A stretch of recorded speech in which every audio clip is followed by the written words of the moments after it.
प्रश्न है, बाबा, मृत आत्मा की शांति के लिए, मृत व्यक्ति की आत्मा की शांति के लिए हम जो पिहोवा या गया जी जाते हैं, क्या उससे मृत व्यक्ति को कुछ लाभ होता है?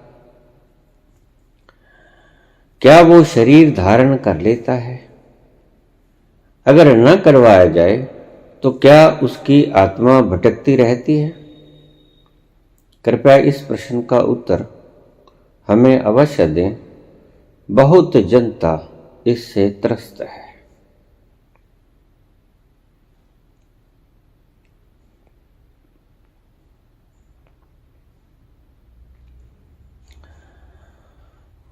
जब व्यक्ति शरीर छोड़ देता है, शरीर एक घर है। शरीर छोड़ के उसके पास बचता है सूक्ष्म शरीर। सूक्ष्म शरीर में हमारे कर्मों की स्मृतियां, सभी कर्म, वासनाएं, सभी योजनाएं,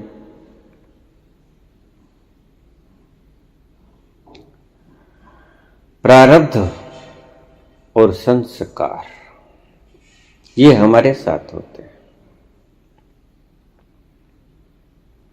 जब कोई व्यक्ति इस देह को छोड़ देता है, एक्सीडेंटली या उम्र के तकाजे से,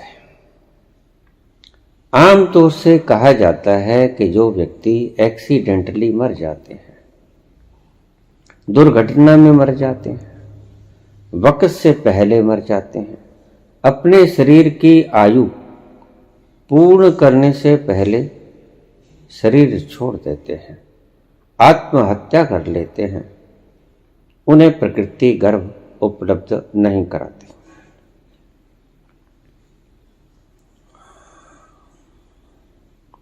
लेकिन ये बात सत्य नहीं है।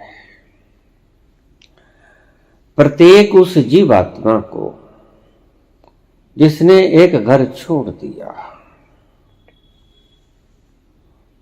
उस घर को जो टूट गया किसी बीमारी के वश या किसी दुर्घटना के वश, किसी आत्मा ने वो घर छोड़ दिया या उसे छोड़ना पड़ा,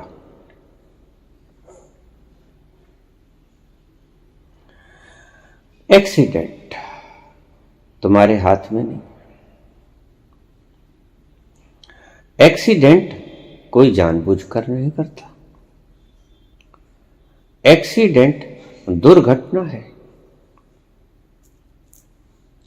सुसाइड भी दुर्घटना है। क्षणिक आवेश में व्यक्ति होशो हवास खो के प्राण त्याग देता है, शरीर छोड़ देता है।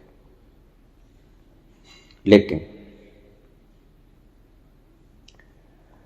प्रकृति के अंदर एक व्यवस्था है कि जो व्यक्ति शरीर छोड़ देता है, स्वेच्छा से या आयु पूर्ण होने से, उसको नया घर उपलब्ध कराने की जिम्मेवारी प्रकृति के ऊपर है। ईश्वरीय सिद्धांत के मुताबिक जैसे ही कोई दुर्घटना हुई या व्यक्ति ने शरीर छोड़ा या सुसाइड किया, आत्मा शरीर से बाहर हुई, सूक्ष्म शरीर को साथ ले गए।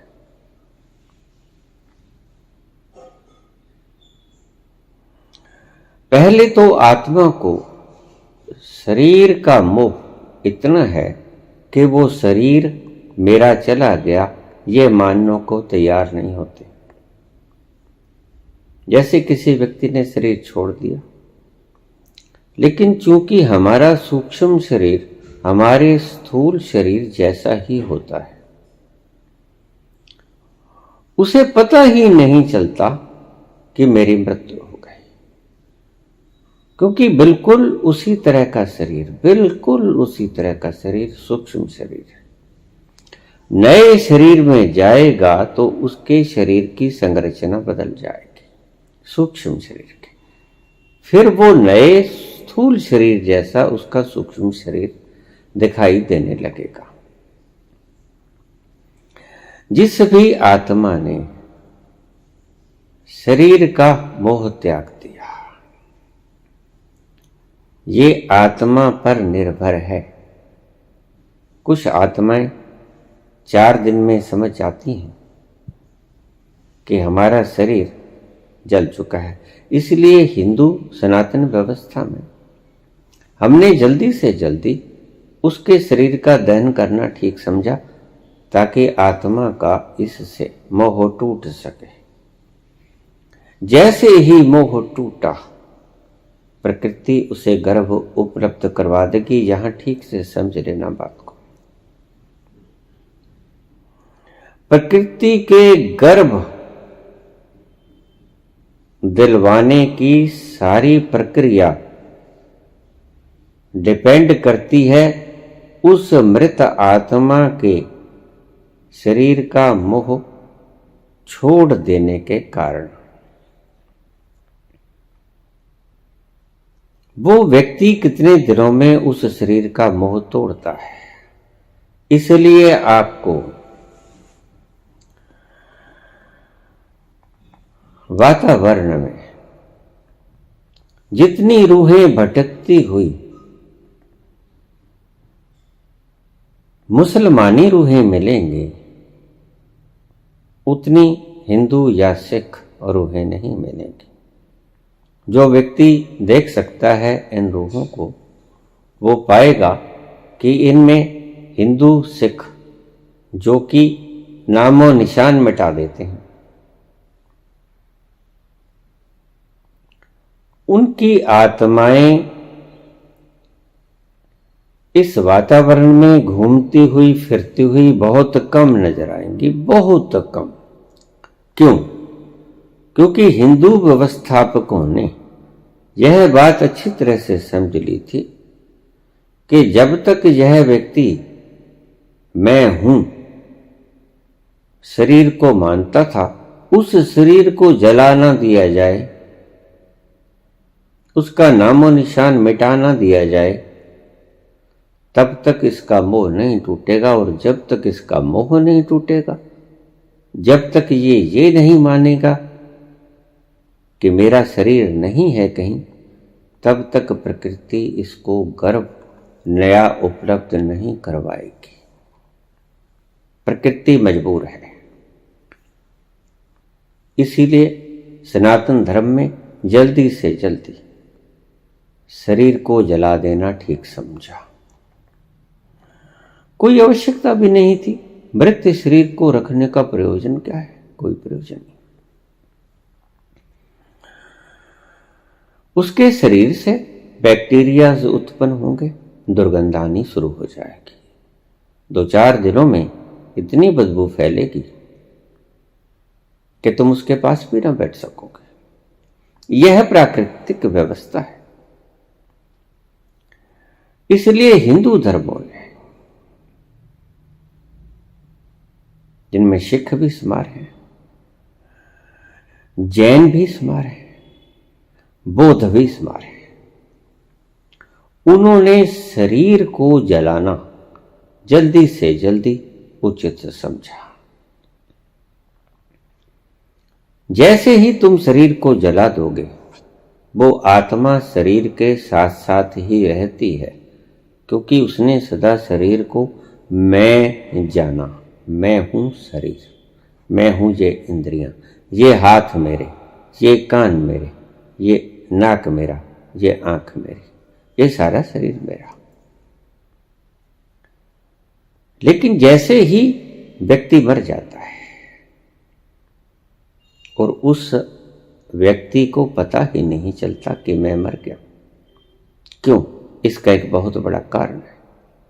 इसका कारण है सूक्ष्म शरीर का स्थूल शरीर के बिल्कुल अनुरूप होना। उसका सूक्ष्म शरीर शरीर से अलग हो जाएगा, लेकिन होगा शरीर जैसा ही। उसका सूक्ष्म शरीर देखेगा कि मैं तो हूं, ये मैं तो हूं, मैं मरा नहीं। पहले पहले उसको कोई समझ नहीं आएगी। उसके मृत देह को देखकर उसके घर वाले रोएंगे, चीखे चिल्लाएंगे। वह व्यक्ति उनको कहेगा कि तुम क्या कर रहे हो, मूर्खता क्यों करते हो, मैं जीवित हूं, मुझे कुछ नहीं हुआ है। वह अपनी जगह ठीक है। उसके प्रियजन अपनी जगह ठीक है। वह शारीरिक रूप से मर गया है, सूक्ष्म शरीर के तरह वो जीवित है। मृत व्यक्ति का सारा मोह अपनी देह में रहता है। इस सूत्र को देखकर, इस सत्य को देखकर सनातन धर्म ने यह खोज की थी कि जब तक इसका स्थूल शरीर जला नहीं जाता, उसका रोआ रोआ मिटा नहीं दिया जाता, तब तक इसका मोह अटका रहेगा। तो सनातन में ऐसी परंपराएं अपनाई गईं कि उसके स्थूल शरीर को जल्दी से जल्दी जला दिया गया। मुट्ठी भर राख रह गई और उस राख को भी पानी में गिरा दिया गया। हड्डियां चुग दी गई और उन हड्डियों को भी तीर्थ स्थान पर गिरा दिया गया। अब उसके पास कुछ नहीं। स्थूल शरीर को उसने जलते हुए देखा।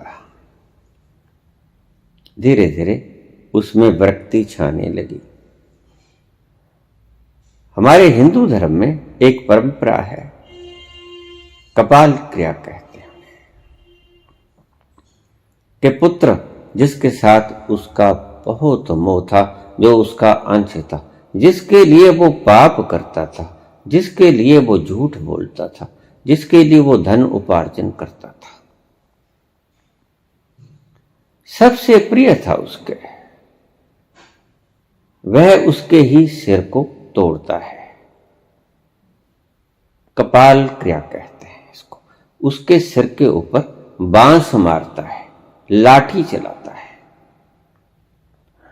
आजकल तो ये परंपराएं मात्र संकेतक रह गई हैं।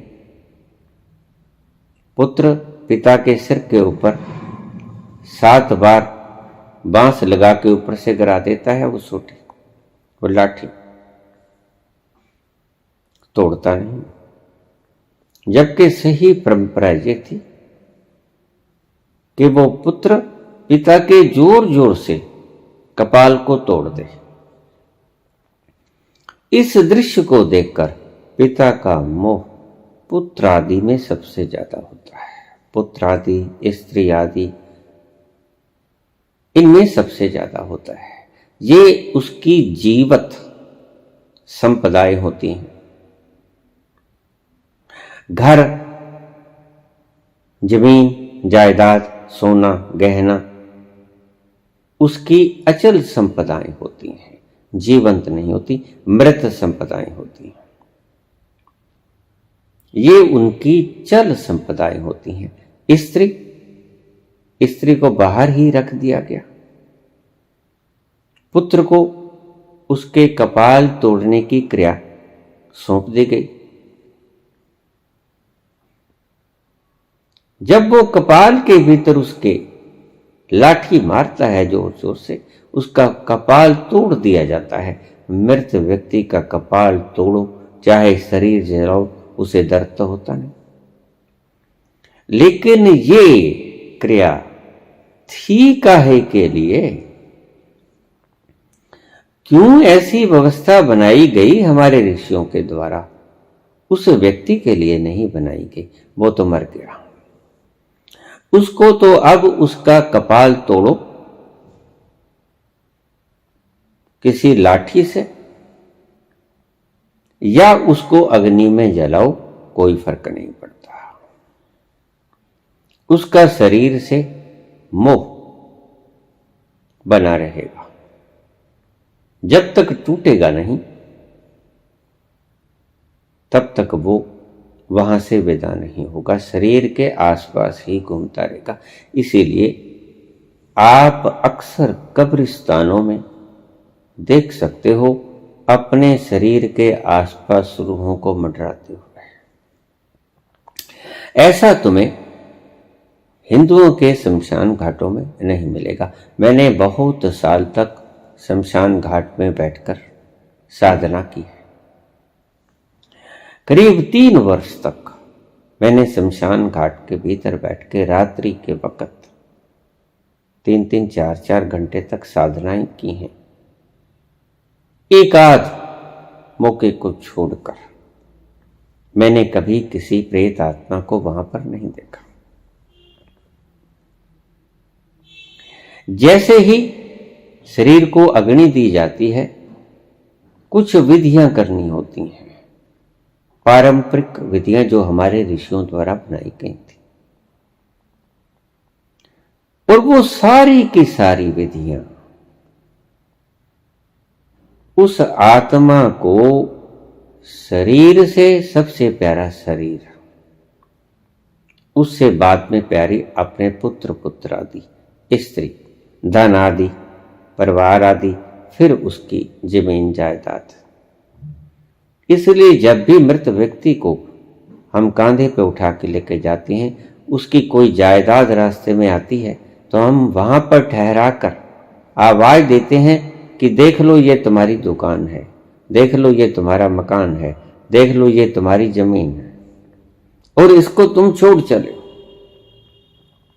लेकिन उस व्यक्ति को तब तक कोई समझ नहीं आती। उसके शरीर को हम आग में पटक देते हैं, लेकिन उसे कोई समझ नहीं आती। लकड़ियों में चिन देते हैं, कोई समझ नहीं आती। उसके पुत्र को उसका कपाल तोड़ने के लिए कहा जाता है।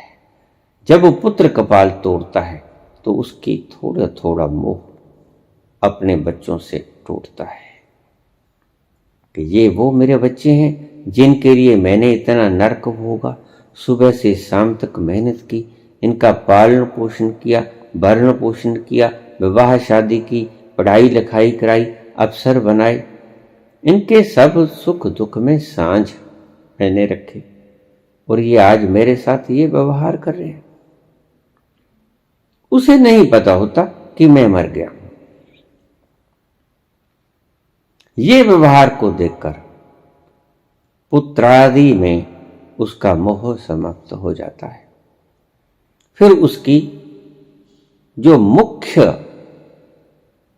चिपकाहट थी जिसके साथ, इंद्रियों के साथ, मैं शरीर, उसको जला दिया जाता है।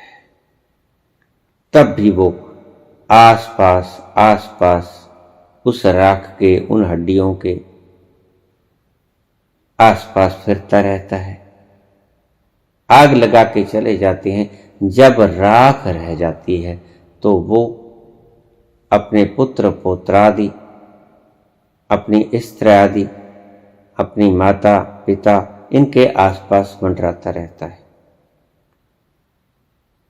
लेकिन कोई भी उसे देख नहीं सकता।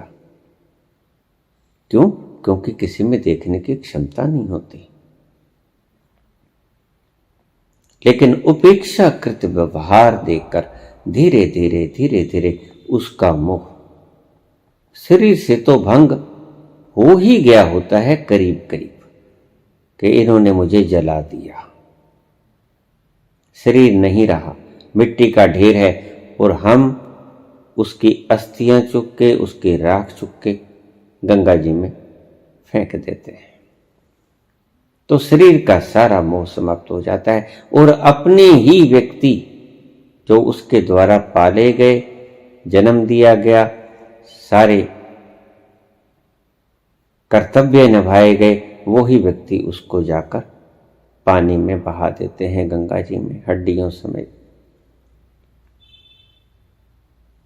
उसका मोह टूटते हुए कितने दिन लगेंगे, ये डिपेंड करता है कि प्रकृति कितने दिनों में उसे गर्भ उपलब्ध कराएगी। ये मैं उन आत्माओं की बात करता हूं जो आत्माएं अभी जागृत नहीं हुई है। थोड़ी सी जागृति तो होती ही है कॉन्शियसनेस में। मनुष्य का जीवन जागृति के बिना तो मिलता ही नहीं। कुछ 20% 25% जागृति होती है, लेकिन जो लोग 50% के करीब पहुंच जाते हैं जागृति में, उन्हें करीब करीब काफी कुछ समझ में आना शुरू हो जाता है। और जो 60 के ऊपर चले जाते हैं कॉन्शियसनेस लेवल में, वो अपना गर्भ खुद भी चुन सकते हैं। प्रकृति उनके लिए जिम्मेदार तो है, लेकिन जहां वो चाहते हैं प्रकृति उन्हें वहीं गर्भ उपलब्ध करवाएगी। अब आप इस बात को ढंग से समझना। प्रकृति आपको कब गर्भ उपलब्ध कराती है, ये प्रकृति पर निर्भर नहीं है। यह मर जाने वाले व्यक्ति की आत्मा के ऊपर निर्भर करता है कि वह कितने दिनों में उस शरीर का मोह त्याग पाएगा। कोई 4 दिनों में मोह त्याग देता है, कोई 13 दिनों में मोह त्याग देता है, कोई 2 महीने में मोह त्याग देता है। इसलिए हिंदू धर्म में एक व्यवस्था बनाई गई कि वर्ष भर में तो मोह त्यागा ही जाता है। तो उसको पूर्ण विदा करने के लिए हमने ये रीति बनाई कि 1 वर्ष के बाद या 6 महीने के बाद उसको बिल्कुल विदा करने के लिए हम आयोजन करते हैं। ध्यान से समझिएगा इस व्यवस्था को। जो व्यक्ति एक्सीडेंटली मरा या उसकी होनी थी, उसने मरना था, वृद्धावस्था के कारण मरा, हार्ट फेल हो जाने के कारण, कोई मशीनरी ठहर गई, हृदय ने काम करना बंद कर दिया, या शरीर के किसी अंग ने काम करना बंद कर दिया, या ओल्ड एज फैक्टर था, इंसिडेंटली मरा या एक्सीडेंटली मरा, इससे प्रकृति को कुछ नहीं लेना देना। ठीक ठीक से समझते रहना मेरी बात को। प्रकृति ने क्या देखना है? प्रकृति ने यह नहीं देखना कि ये व्यक्ति पापी है, ये पुण्यात्मा है, ये एक्सीडेंटली मरा है, इसने सुसाइड किया है, या यह व्यक्ति स्वाभाविक रूप से मरा है अपनी उम्र हो के। ये कुछ नहीं देखना प्रकृति ने। संत पुरुष का अगर एक्सीडेंट भी हो जाएगा तो संत पुरुष तुरंत उस शरीर को छोड़कर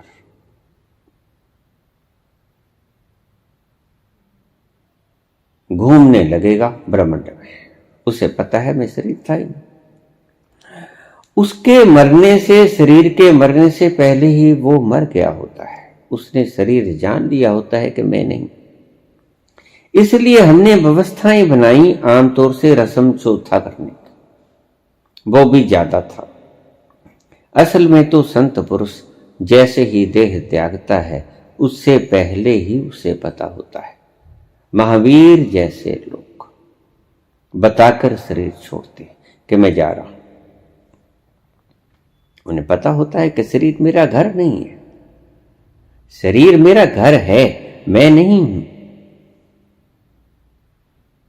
शरीर मेरा घर है, मैं नहीं हूं, अतः मैं इसे छोड़े जा रहा हूं। तो उसने पूछा अपने शिष्यों से कि बच्चों, हस्त नक्षत्र तो नहीं चल रहा है? शिष्यों ने कहा, महाराज गुरुदेव, हस्त नक्षत्र ही चल रहा है, तो मैं हस्त नक्षत्र में प्राण नहीं त्यागूंगा। चित्रा नक्षत्र को आ जाने दो, मैं चित्रा नक्षत्र के प्रथम चरण में शरीर त्याग दूंगा। जैसे ही चित्रा नक्षत्र का आगाज हुआ, शिष्यों ने कहा, महाराज चित्रा नक्षत्र चल चुका है। वो बैठ गए और बैठ के उन्होंने शरीर से बाहर छलांग लगा दी। बस उन्हें पहले से ही पता था। जैसे हमें पता हो कि ये मेरा घर है और हम घर से कितनी बार बाहर जाते हैं और घर में आते हैं, रोजमर्रा का हमारा काम है। क्या हमें कभी इस बात का इल्यूजन होता है कि हम घर हैं? रोज हम घर की दहलीज से बाहर जाते हैं और रोज हम घर की दहलीज के भीतर कदम रखते हैं। रोजमर्रा का काम है और ना जाने कितनी बार आते हैं और कितनी बार शरीर से बाहर चले जाते हैं। संत लोग, उन्हें पता होता है कि शरीर मैं नहीं हूं, जैसे आपको पता होता है गृहस्थी व्यक्ति को कि ये घर मैं नहीं, क्योंकि आपने रोज पता नहीं कितनी बार इस घर से बाहर गए और इस घर के अंदर प्रवेश किया। आपको ये भ्रांति हो ही नहीं सकती, ये इल्यूजन घेर ही नहीं सकता कि ये घर मैं हूं। संत व्यक्ति के लिए रस्म चौथा भी अगर न किया जाए, कुछ भी ना किया जाए तो चलेगा। संत व्यक्ति खुद से ही चला जाएगा। महावीर जैसे लोगों के लिए आपको किसी तरह का कर्म कांड करने की कोई आवश्यकता नहीं। साधारण देह को ले जाओ, उसको जलाना है, दफन करना है, जो भी कुछ उसकी क्रिया संपन्न करो, घर आ जाओ, कोई आवश्यकता नहीं। क्योंकि जिन कर्म कांडों के द्वारा आप उसे एहसास कराना चाहते हो आत्मा को कि तुम ये शरीर नहीं हो, नहीं थे, वो उसको पहले से ही मालूम है। महावीर को मालूम है, उसकी भला खोपड़ी तोड़वाने से क्या फायदा? कोई फायदा नहीं। खोपड़ी उसकी तोड़वाई जाती है, कपाल भेदन उसका किया जाता है जिसे अभी भ्रांति है कि मैं शरीर हूं, और जिन्हें अभी भ्रांति है कि ये मेरे पुत्र हैं, जिन्हें भ्रांति है ये मेरी स्त्री और मेरे परिवारजन हैं, मेरे मित्र आदि हैं, मेरे रिश्तेदार हैं, मेरे चाचा जी हैं, मेरे ताया जी हैं, मेरे फूफा जी हैं, जिन्हें पता होता है, वो मानते हैं इस बात को। ये भ्रांतियां तोड़ने के लिए कर्मकांड करवाए जाते हैं।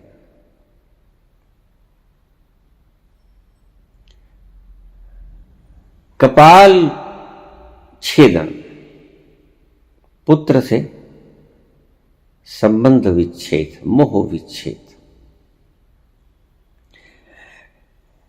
स्त्री शमशान के बाहर क्यों बैठती है? बड़ा सुंदर इल्यूजन तोड़ने का एक विधि शास्त्रज्ञों ने, हमारे ऋषियों ने बनाई थी। स्त्री को शमशान के भीतर नहीं, शमशान के बाहर बैठने के लिए कहा जाता है। क्यों? क्या कारण? उस मृत आत्मा को जब वह शरीर से बाहर होकर थोड़ा घूमेगा और देखेगा कि मेरी स्त्री मुझे जलाया जा रहा था और मुझे बचाने के लिए नहीं आई, मेरे पुत्र आदि ने तो खुद से ही सिर छेदन किया, लेकिन मेरी स्त्री ये बाहर बैठी रही, ये तो देखने के लिए भी नहीं आई कि इस शरीर को जलाया जा रहा है। उनको हटाओ, उनको जलाने मत दो। स्त्री से मोह भंग करने का ये तरीका अपनाया गया। अन्यथा स्त्री का शमशान में प्रवेश क्यों ना कराया जाता? क्या कारण था? कोई कारण नहीं था। यही कारण था कि उसकी स्त्री को घर से तो चलती है वो, लेकिन शमशान के भीतर उसकी अर्थी को जलते हुए नहीं देखती, न सिर छेदन करती है, न किसी तरह की कोई क्रिया भी संलग्न होती है। बस सिर्फ स्त्री बाहर आके बैठ जाती है, शमशान की चारदीवारी से बाहर।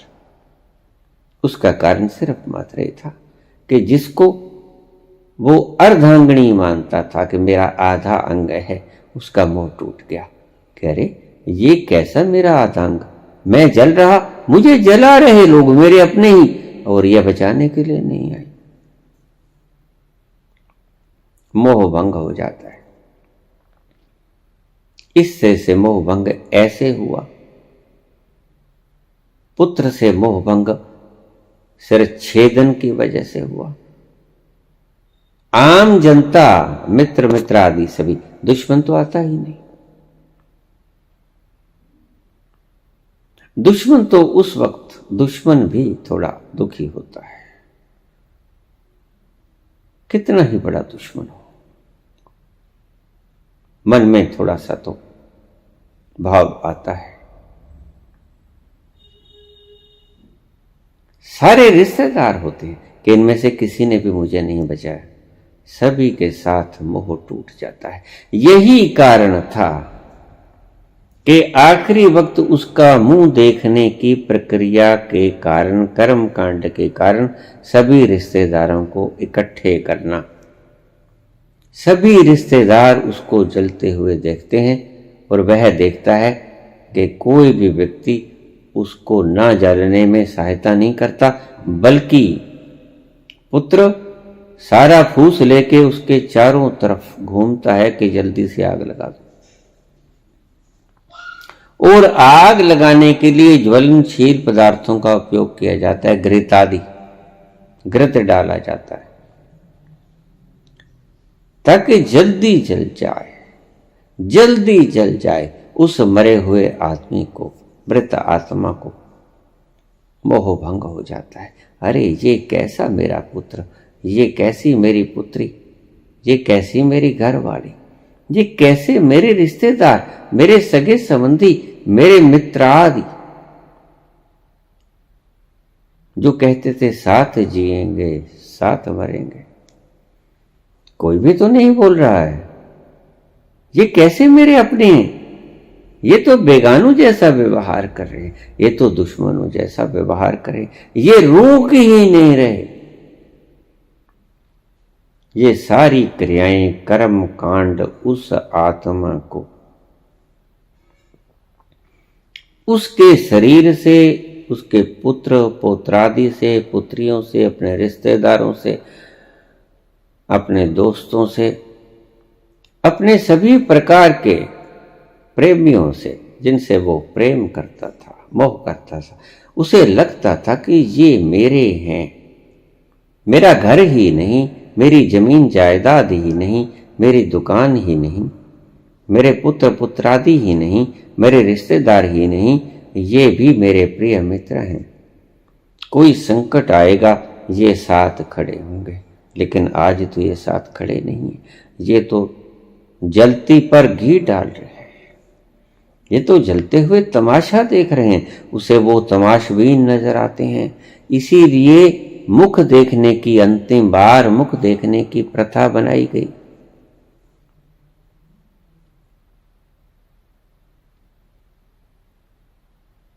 सभी रिश्तेदारों को सूचित कर दिया गया। न जाने किसके अंदर कितना मोह हो उसका व्यक्ति का, सभी को बुला लिया गया कि आप आ जाओ, इतने बजे संस्कार होगा। उसका कारण क्या था? संस्कार तो 4 व्यक्ति भी कर सकते हैं। और आखिरी बार मुख देखने का प्रयोजन भी क्या है? कोई प्रयोजन नहीं होता। सिर्फ उन व्यक्तियों को उस जलती हुई चिता के सामने एक मूक दर्शक बनते हुए देखना, वो रूह साफ देखती है कि ये सभी मेरे दोस्त मित्र आदि रिश्तेदार मुझे जलते हुए देख रहे हैं और मुझे बचाने की कोई चेष्टा नहीं की जा रही है। जिन्होंने कसमें खाई थी, वादे किए थे, साथ मरेंगे, साथ जिएंगे, साथ निभेंगे, कोई कष्ट आएगा सबसे पहले हम खड़े होंगे, कष्ट आ रहा है, इससे बड़ा कष्ट और क्या होगा कि मुझे जलाया जा रहा है, और ये तमाशबीन बन के सारा तमाशा देख रहे हैं।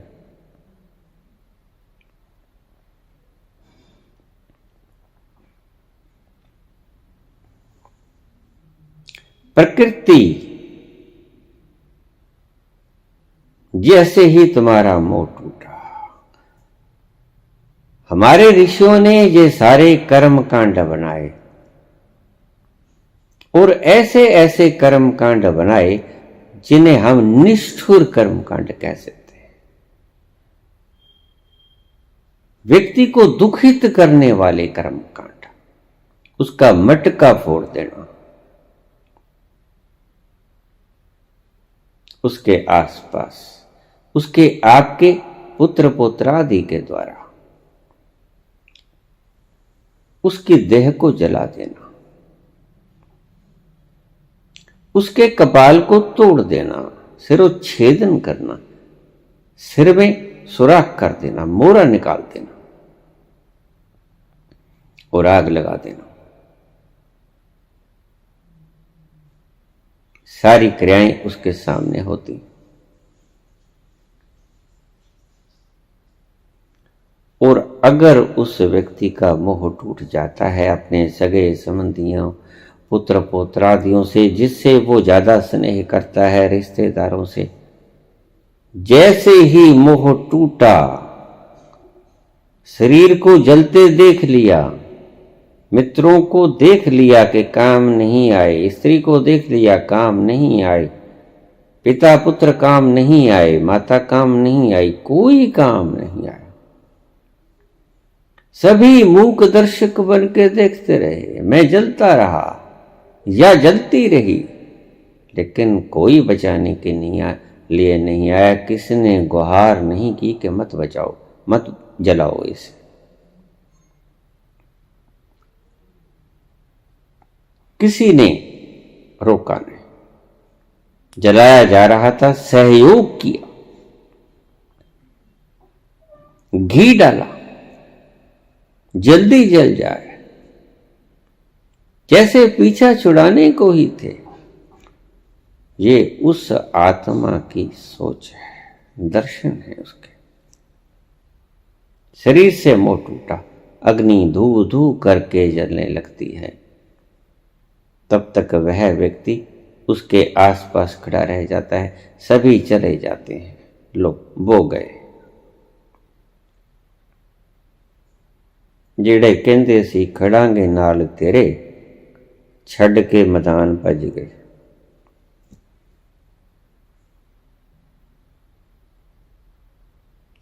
ये संसार है। जेड़े कहते सी खड़ांगे नाल तेरे, छड़ के मैदान भज गए, वो जा रहे। टूट जाती है सारी मोह की दीवारें, सारे धागे चकनाचूर हो जाते हैं। हमारे ऋषियों ने ऐसे प्रयास किए थे और प्रयास ठीक भी थे। मर ही गया है, उसके बाद कुछ किया भी नहीं जा सकता। तो अब इसको जल्दी से जल्दी गर्भ उपलब्ध करा दे प्रकृति, ऐसे उपाय किया जाए। ऐसी सारी संयोजनाएं बैठा के उस व्यक्ति का करीब करीब मोह टूट जाता था। फिर हड्डियों में मोह रह जाता, राख में मोह रह जाता, हड्डियां चुग दी जाती, राख बखेर दी जाती, पानी में बहा दी जाती, हड्डियां गंगा में बहा दी जाती, समाप्त हुआ काम। फिर भोग कर दिया जाता, फिर कोई 4 दिनों में, कोई 13 दिनों में, 6 महीने में, 3 महीने में, 1 वर्ष भर में, जैसी जैसी किसी ने परंपरा रखी, उसको संपूर्ण विदा कर दिया कि अब जाओ, अब इस घर में तुम्हारा कोई मतलब नहीं। उसका मोह बिल्कुल टूट जाता है। और प्रकृति तुम्हारे पिहोवा जाने से या गया जाने से तुम्हें गर्भ उपलब्ध नहीं करवाती।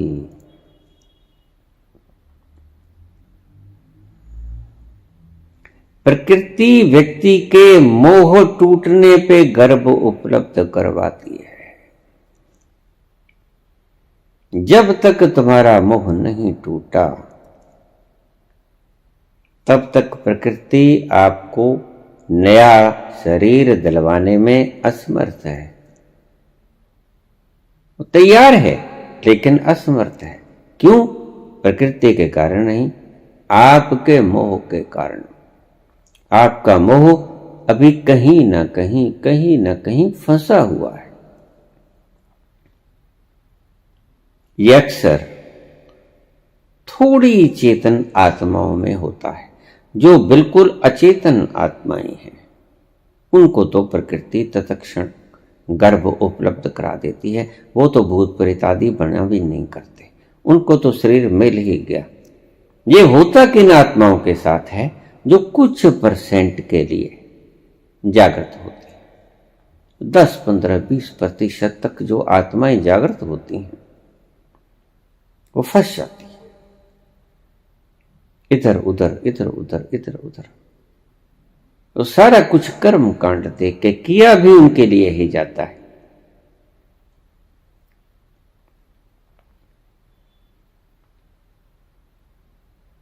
प्रकृति जैसे ही आपका मोह टूटा, और मोह टूटता है, आखिर तो मोह टूटेगा ही।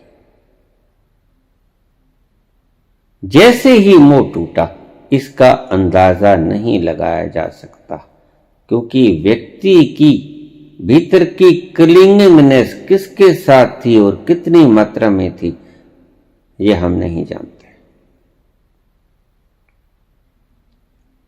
उसके गिर्द वो आत्मा घूमती रहती है, उसे एहसास कराती रहती है। जिन जिन के प्रति भी उसकी क्लिंगिंगनेस थी। लेकिन एक बात याद रखना, ये आत्मा जिनके शरीर नहीं होता, सिर्फ सूक्ष्म शरीर होता है, ये कुछ बिगाड़ती नहीं। ये व्यक्ति का कुछ बुरा नहीं करती, कर सकती भी नहीं और करती भी नहीं। ये असहाय अवस्था में इधर से उधर, उधर से इधर, इधर से उधर चलती रहती हैं। और जैसे ही इनका भरम टूटा, प्रकृति तत्क्षण इनको गर्भ उपलब्ध करा देती है। तुम लाख पिहोवा जाओ, तुम लाख गया जीत जाओ, जिस आत्मा की मुक्ति के लिए आप पिहोवा जाते हो, जिस आत्मा की मुक्ति के लिए आप गया जी जाते हो, एक बात ध्यान में रखना, अगर उस मृत आत्मा का मोह कहीं जिंदा है तो किसी की कोई सामर्थ्य नहीं कि उस मृत आत्मा को देह उपलब्ध करवा सके। और अगर व्यक्ति की क्लिंगिंगनेस, चिपकाहट टूट गई है तो पिहोवा जाओ या ना जाओ कोई फर्क नहीं पड़ता। यानी दोनों अर्थों में, तुम पिहोवा या गया जाओ या ना जाओ कोई फर्क नहीं पड़ता। ये सिर्फ भ्रम है। सारा देखा हुआ, आंखों देखा हुआ दृश्य मैंने तुम्हें बयान कर दिया, जो मैं जानता हूं। ये गति कराने वाले लोग नहीं जानते, इन्हें पता ही नहीं। ये सिर्फ कर्म कांड करना जानते हैं। लेकिन ईश्वर कर्म कांड तक से थोड़ा ही रहता है, वो कर्म कांड तक महदूद नहीं, उसकी अपनी व्यवस्था है। ईश्वरीय व्यवस्था को आपसे बोल रहा। अगर कोई व्यक्ति समय से पहले चला गया है,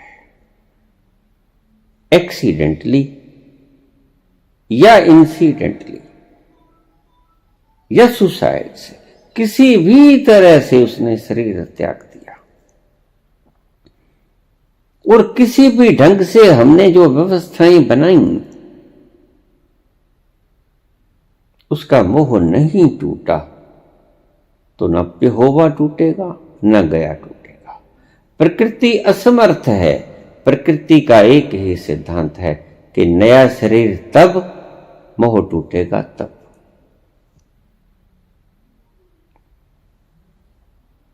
कहीं जाके उसका मोह नहीं टूटता।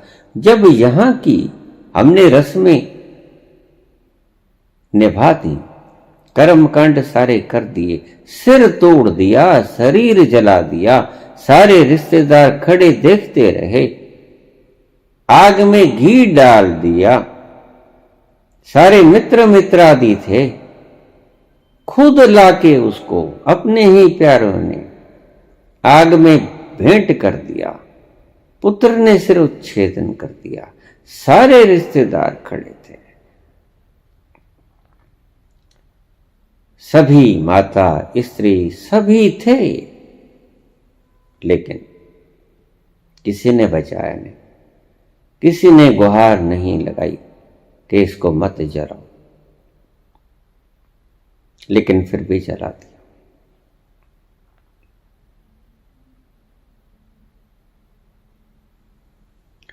जब तक आत्मा का कहीं तक चिपकाव रहेगा, आप कहीं चले जाओ, कुछ हल होने को नहीं है। क्या होगा वहां जाकर? जो इतनी क्रियाओं करने के बाद उस आत्मा का मोह नहीं टूटा, तो ऐसा क्या होता है वहां जो वहां उसका मोह टूट जाएगा? नहीं टूटता। पूछा है कि ये जो ब्राह्मण लोग हमें लूटते हैं पिहोवा में, ये जो गया जी में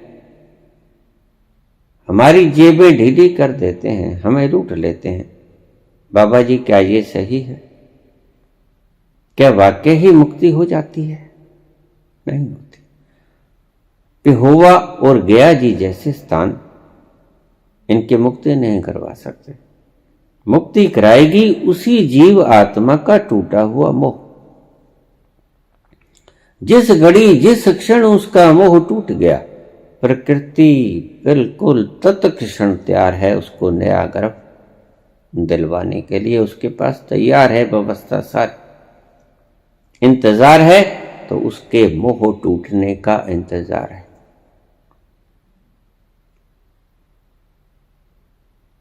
वो जन्म से शरीर में रहता हुआ मोह त्याग दे, जिसे मर जीवड़ा कहते हैं, महावीर जैसे लोग, या शरीर को मरते हुए देख के तत्क्षण मोह त्याग दें, या 4 दिनों के बाद मोह त्याग दें, या उसके फूल इत्यादि अस्थि राख वगैरह जैसे ही हम पानी में फेंक आए, गंगा जी में बहाएं, तब उसका मोह टूट जाए। जिस भी क्रिया से, जिस भी कर्म कांड से, जिस भी प्रकार की व्यवस्था से, हमारे किए हुए उसके साथ व्यवहार से उस आत्मा का मोह हमारे से टूट जाए, बस प्रकृति उसके लिए व्यवस्था कर देगी नए गर्भ की तत्क्षण।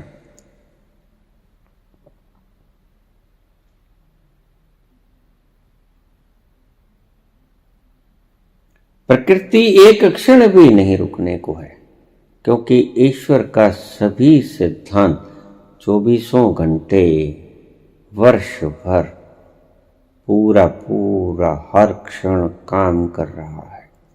लॉ ऑफ ग्रेविटेशन 1 सेकंड के लिए भी नहीं रुकता। अगर कहीं ईश्वरीय व्यवस्था में एक पल की कमी बेशी हो जाती है, आप समझ लेना वो क़यामत का दिन होगा।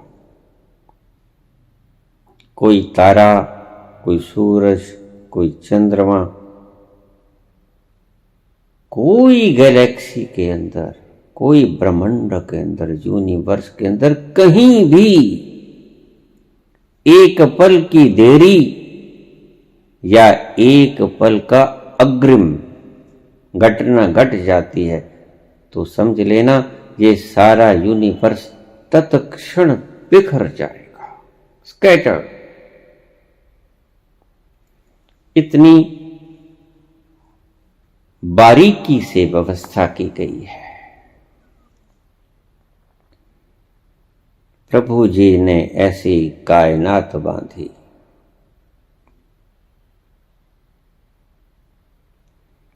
एक दिन के पीछे एक रात बांधी, साथ साथ बांधी, ऐसी कायनात बांधी है। दिन रात, पल कम नहीं होता, पल ज्यादा नहीं होता। ऐसी सूक्ष्मतम व्यवस्था, मैनेजमेंट, इतनी शानदार व्यवस्था, जरा टूटी सब कुछ खत्म, एक दूसरे में टकरा जाएगा, खत्म हो जाएगा। लेकिन होता नहीं ऐसा।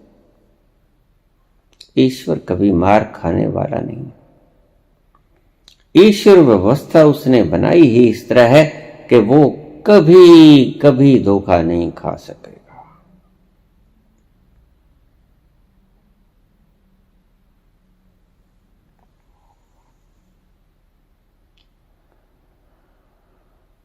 कहीं जाओ, बाबा जी हमें लूट लेते हैं, हम पिहोवा जाते हैं, डराया भी उन्हीं ब्राह्मणों के द्वारा गया है। उनके ही पुरखों ने डराया है। ये सारे शास्त्र, इसीलिए तो मैं कहता हूं कि मत मानो इन शास्त्रों को। जिंदा गुरु से पूछो जो देखते हैं सारी क्रियाओं को कि ये क्या है, ये कर्म कांड ढंग से हो रहे हैं या बेढंगे हो रहे हैं, ये निभाए जा रहे हैं, किसी कारण से निभाए जा रहे हैं या लूटपाट हेतु निभाए जा रहे हैं।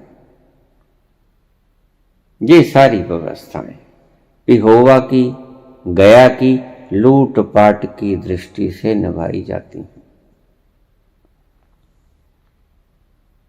कोई मतलब नहीं। अगर आपका मोह नहीं टूटा, गया जाओ, पिहोवा जाओ, आपको शरीर नहीं मिलेगा। शरीर मिलेगा उस आत्मा की मोह के टूटने की व्यवस्था के साथ। अन्यथा सारे विश्व में कहीं भी घूम लो, उस आत्मा को नया शरीर मिलने को नहीं है। और नया शरीर मिलने को नहीं है तो फिर आगे का जीवन चलने को नहीं है, मुक्ति भी ना मिल सकेगी। मुक्ति का मतलब दूसरे शरीर में आकर मुक्ति। इस मुक्ति, यहां कोई मुक्ति नहीं है। आत्मा को कोई बंधन नहीं है जो शरीर से बाहर हो गई, उसको बस नया शरीर ही नहीं मिल रहा है उसकी चिपकाहट के कारण कि उसकी आत्मा अभी किसी वस्तु में धंसी है। गया जाने से कैसे छूटेगी, पिहोवा जाने से कैसे छूटेगी वो पकड़, नहीं छूटेगी। और अगर ये ब्राह्मण आप कहते हो कि हमें लूट लेते हैं तो सत्य है। कोई व्यवस्था ही नहीं है ऐसी। प्रकृति के सारे ब्रह्मांड में ऐसी कोई व्यवस्था नहीं कि जिस आत्मा ने मोह नहीं त्यागा उसको प्रकृति गर्भ उपलब्ध करवा सके।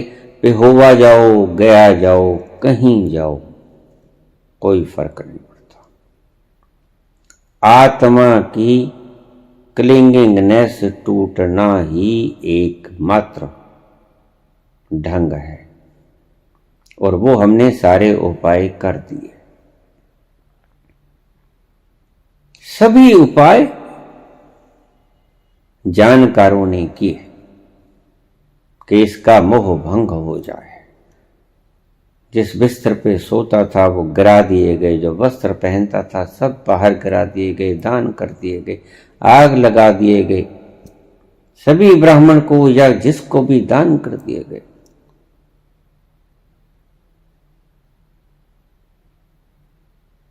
सभी उसके मोह को टूटने के ढंग जो जो भी हो सकते हैं व्यक्ति के द्वारा, वो सभी कर दिए गए।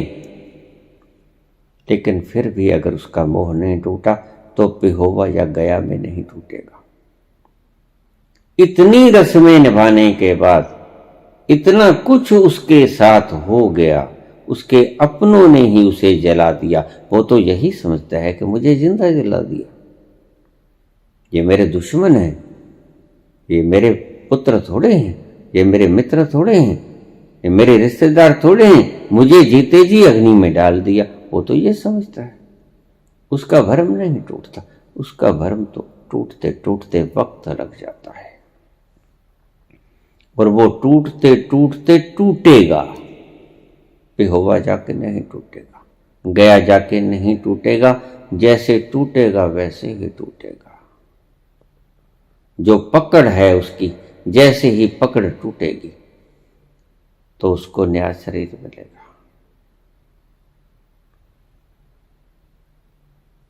इसकी कुछ विधियां भी हैं।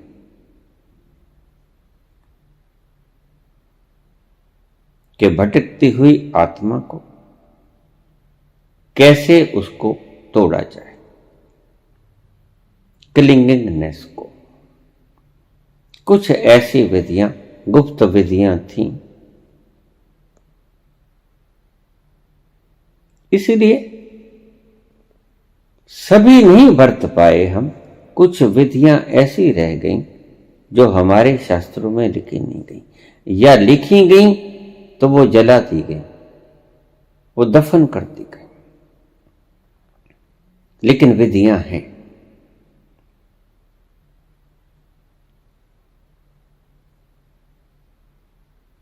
उन विधियों को अगर अपनाया जाए तो अगर उस व्यक्ति की अभी मुक्ति नहीं हुई है तो उसकी मुक्ति हो सकती है, हो जाए, निश्चित हो जाएगी। लेकिन पिहोवा जाने से नहीं होगी, गया जाने से नहीं होगी। ये लुटेरे, इनको पता नहीं किसी सिद्धांत का, प्रकृति के ईश्वरीय सिद्धांत का इन्हें कोई पता नहीं। इनको सिर्फ और सिर्फ अपने व्यवसाय से मतलब है।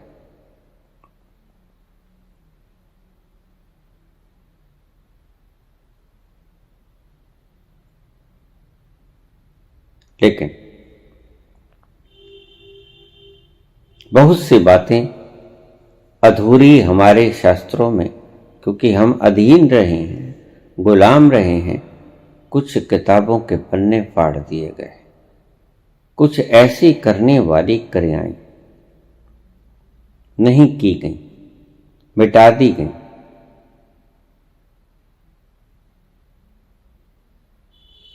इसलिए उनका मोह नहीं टूटा। वैसे जितनी क्रियाएं की जाती हैं, दीज आर सफिशिएंट। किसी भी व्यक्ति का मोह तोड़ने के लिए ये काफी है। अक्सर टूट जाता है, अक्सर इन्हें देह मिल जाती है, ये भटकते नहीं फिरते। और अगर भटकते भी फिरते हैं तो ये आपको नुकसान नहीं पहुंचाते। ये डर भी इन्हीं लोगों का बनाया हुआ है, क्योंकि जिसके हाथ नहीं। पिछले कुछ वर्षों में एक घटना हुई कि स्त्रियों के रात्रि में बाल काटे जाते थे। ये शिकायत मुझे तक पहुंची। मैंने कहा नहीं हो सकता ऐसा, क्योंकि जिस आत्मा का शरीर हमने जला दिया वो कैंची कैसे पकड़ेगी, कैसे बाल काटेगी? नहीं हो सकता ऐसा। और वही हुई, लोग पकड़े गए। घर में आग लग जाती है वस्त्रों को। आपके घर में ही शरारती तत्वों को खोजना, मिल जाएंगे। मैं बखूबी जानता हूं आत्मा क्या कर सकती है।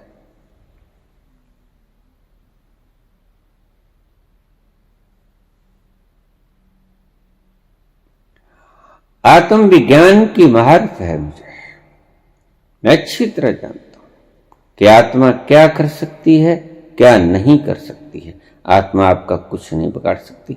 मैं आपको इसलिए भय मुक्त करता हूं। पहली बात तो इसलिए नहीं बिगाड़ती क्योंकि वह आपके बीच में से गई होती है और दिन डालकर दिन जैसे दिन बीतते जाते हैं उसे समझ आ जाती है कि मैं मर गया, ये मेरे पुत्र हैं, ये मेरी स्त्री है, ये मेरे बच्चे हैं, ये मेरे रिश्तेदार हैं, नुकसान नहीं पहुंचाते। अगर चाहे भी तो नुकसान नहीं पहुंचा सकती क्योंकि उसके पास शरीर नहीं है।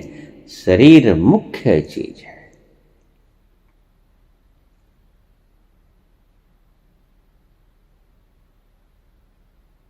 एनलाइटेंड पर्सन्स तक अगर उन्हें कोई संदेश देना पड़े तो किसी बुद्ध पुरुष के द्वारा ही अपना संदेश पहुंचा सकती हूं। ईश्वर तक अपना संदेश पहुंचाने के लिए एनलाइटेंड पर्सन्स का इस्तेमाल करते हैं। आपको ये सारी व्यवस्थाओं का पता नहीं, इसीलिए इन भ्रमों में मत पड़ना। अगर आपकी जेब काटी जाती है तो आप कटवाते हैं और ये भ्रम फैलाए गए हैं आपको लूटने के लिए।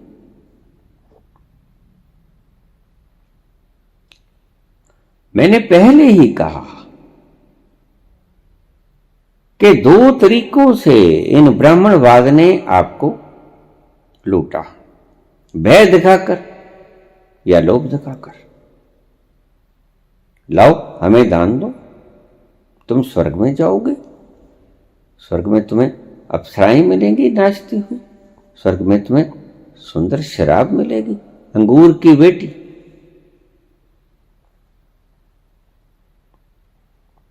नहीं करोगे तो दोज़ख में कड़ाहे में तले जाओ, कुंभीपाक नरक में जाओगे। जगह जगह व्याख्यान आते हैं इन चीजों के, लेकिन समझने वालों ने कुछ नहीं समझा। आज बहुत जागृति आ गई है। पश्चिम के लोग आत्मा की शांति के लिए कुछ नहीं करते। वहां एक्सीडेंट में लोग मरते नहीं, मरते।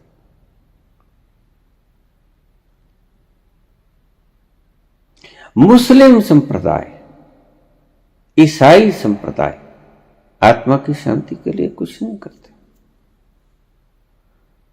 जबकि व्यक्ति का शरीर दफन होता है और उसकी ये कोई ज्यादा साइंटिफिक वे नहीं था जितना साइंटिफिक वे हमारी सनातन संस्कृति ने ईजाद कर लिया था, इतना साइंटिफिक वे नहीं था। क्योंकि जब तक देह पड़ी रहेगी, देह तो चाहे 1000 साल पड़ी रहे, आप उस मम्मीज को निकाल सकते हो।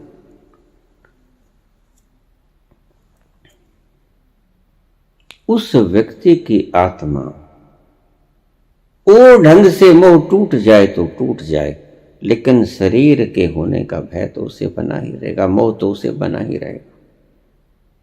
इसलिए मैं कहता हूं कि इस वातावरण में मैं जब देखता हूं, मुझे ऐसी रूहें ज्यादा दिखाई पड़ती हैं, बहुत ज्यादा दिखाई पड़ती हैं। हिंदू और सिख धर्म के रूहें बहुत बहुत कम मात्रा में दिखाई पड़ती हैं जितने ईसाई और मुसलमान धर्म की आत्माएं मुक्त नहीं होती। देह के कारण दफन है वो पड़ा मैं, ये आइडेंटिफिकेशन टूटती नहीं। मुख्य मुद्दा तो यहां पड़ा है, इसके कारण ही रिश्तेदारी थी, इसके कारण ही पुत्र पोत्र आदि थी, इसके कारण ही दोस्त थे, इसके कारण ही रिश्तेदार थे, और ये पड़ी, ये मैं हूं, अभी हूं। बस यही कारण बन जाती है कि प्रकृति असमर्थ होती है इन लोगों को नया गर्भ दिलवाने में। और अच्छा रहा कि इन धर्मों ने पुनर्जन्म को माना ही नहीं कि हमें अगला शरीर मिलेगा। सुंदर व्यवस्था। जब शरीर के साथ मोह टूटेगा ही नहीं तो अगला जन्म मिलेगा कैसे? लेकिन फिर भी टूटता है। सभी दफन किए लोग यहां नहीं फिर रहे, नहीं तो मुसलमान आबादी बढ़ती ही नहीं, घट जाती, जीरो हो जाती। सभी दफन कर दिए गए, बहुत कम हो जाती। लेकिन ऐसा नहीं, मोह टूटता है। भारी मात्रा में नहीं टूटता है, इसलिए आपको उनकी मज़ारों के आसपास, उनकी कब्रों के आसपास वो घूमते हुए नजर आएंगे।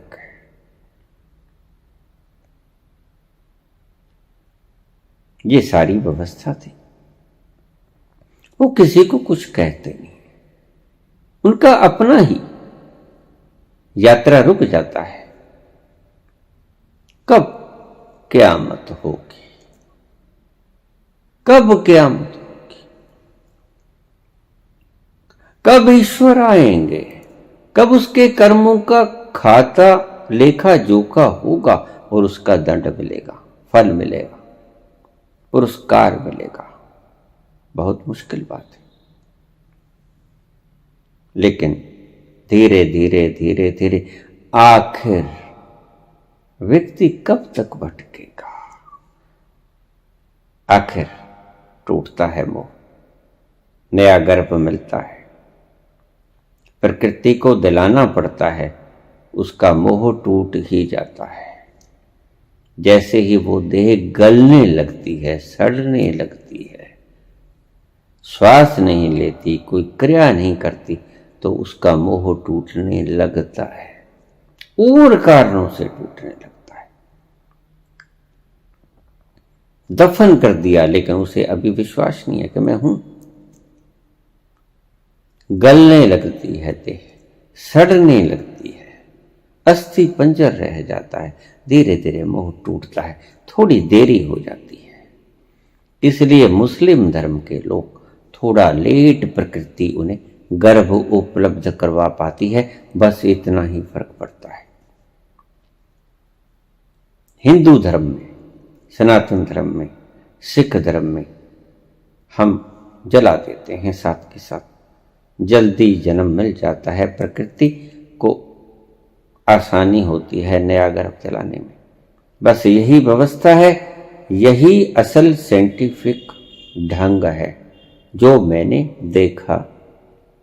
लिखा लिखाया मैंने नहीं बोला, मुझे लिखे लिखाए का कोई मतलब नहीं, मुझे किसी गरुड़ पुराण या पुराण वगैरह की कोई आवश्यकता नहीं।